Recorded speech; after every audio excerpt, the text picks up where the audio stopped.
gaari nooca xamuulka qaado oo ay ka buuxaan qalab iyo alaab loogu talagalay shirka nabadeynta beelaha walaalaha ee ku dagaalamay deegaano ay ka mid yihiin Qoriley iyo Magacley oo hoostaga gobolada Sool iyo Nugaal ayaa waxa maanta wareejisay wasaaradda arrimaha gudaha dawladda Puntland iyadoona ay ku wareejisay wasaaradda gudoomiyaha degmada Buurtinle oo gaarsiin doona halka lagu qabanayo shirka nabadeynta beelahaasi oo furmi doona maalinta bari ah. Wasiirka wasaaradda arrimaha gudaha dawladda Puntland Abdullaahi Cali Xisi Timacade oo gaarigan wareejiyay ayaa sharaxaad ka bixinaya noocyada qalabka iyo alaabtan ay ku wareejiyeen gudoomiyaha degmada Buurtinle.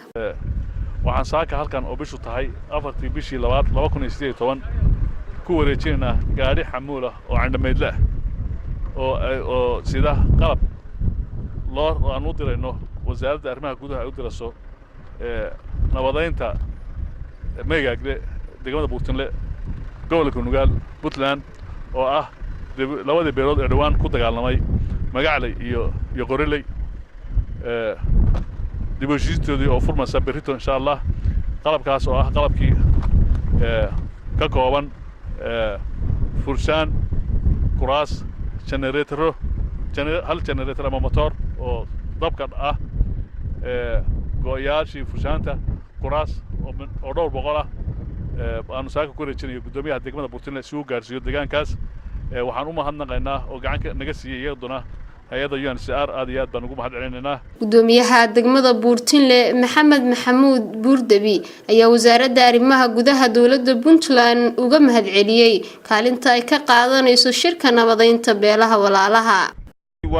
waxa weeye waxay ku soo beegantay xilli baahi weyn loo qabay gogoshaas ka qayb qaadashadeeda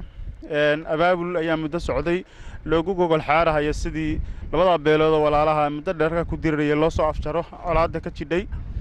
wasaaradda qayb libaax la ay ka qaadatay hantidan ay nagu wareejiyeen oo loogu talagalay shirkane sida u jeedaan waan loo wareegnay waxaan u gaarsiinaynaa goobtii loogu talagalay waxayna noqon doontaa mid laga faa'iideysto taariikhdana way xusi doontaa wasaaradda iyo wasiirka